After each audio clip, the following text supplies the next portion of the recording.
بسم الله الرحمن الرحيم. dhagaystayaal iyo daawadayaal waxaan maanta inii sheegaynaa annagoo aad iyo aad uga xun dhimashadii dhawaan ku dhacday ama geeridii ku dhacday maanta Jean Paul Noël Abdi oo ku geeriyooday magaalada Marseille bishii April 13keegii amba bishii Avril 13keegii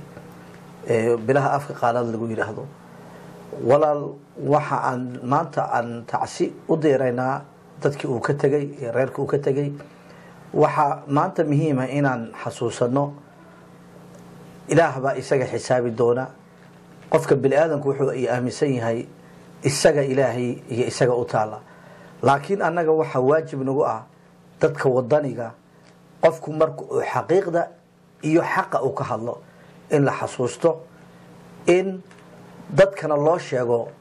cidii wax wanaagsan sameynaysa iyo qofkii wax qalad sameynaya ninka walaalkeena maanta laga hooseeyo wax wanaagsan buu dalka u sameynayay amalkiisa isaga ilaahay baa u taala laakiin wax wanaagsan buu dadkeena u sameynayay xaq darada dalkeena ka socoto ka hadlayay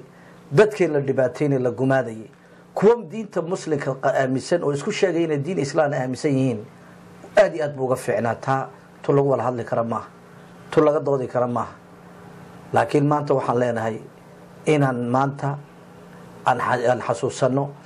kuwa kalena waxaan ku go'aadaynaa amba kula talinaynaa inay sida ugu daydaan xaqa in laga taga maaha waxaan inta ku soo gaarnay waa cadaaladda waa xeerka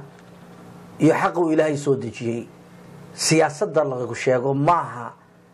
siyaasaddu marka xaq laga tago maaha waxaan ka wada markay been tahay xaq marka laga tago xaqiiqda marka laga tago marka tamaanta dalkeena haysata ee qofkii hadlaba gabood la iskaga geynayo muxuu hadla leeyahay maaha siyaasadaas waa dhibaato. Assalaamu calaykum wa rahmatullaahi wa barakaatuh.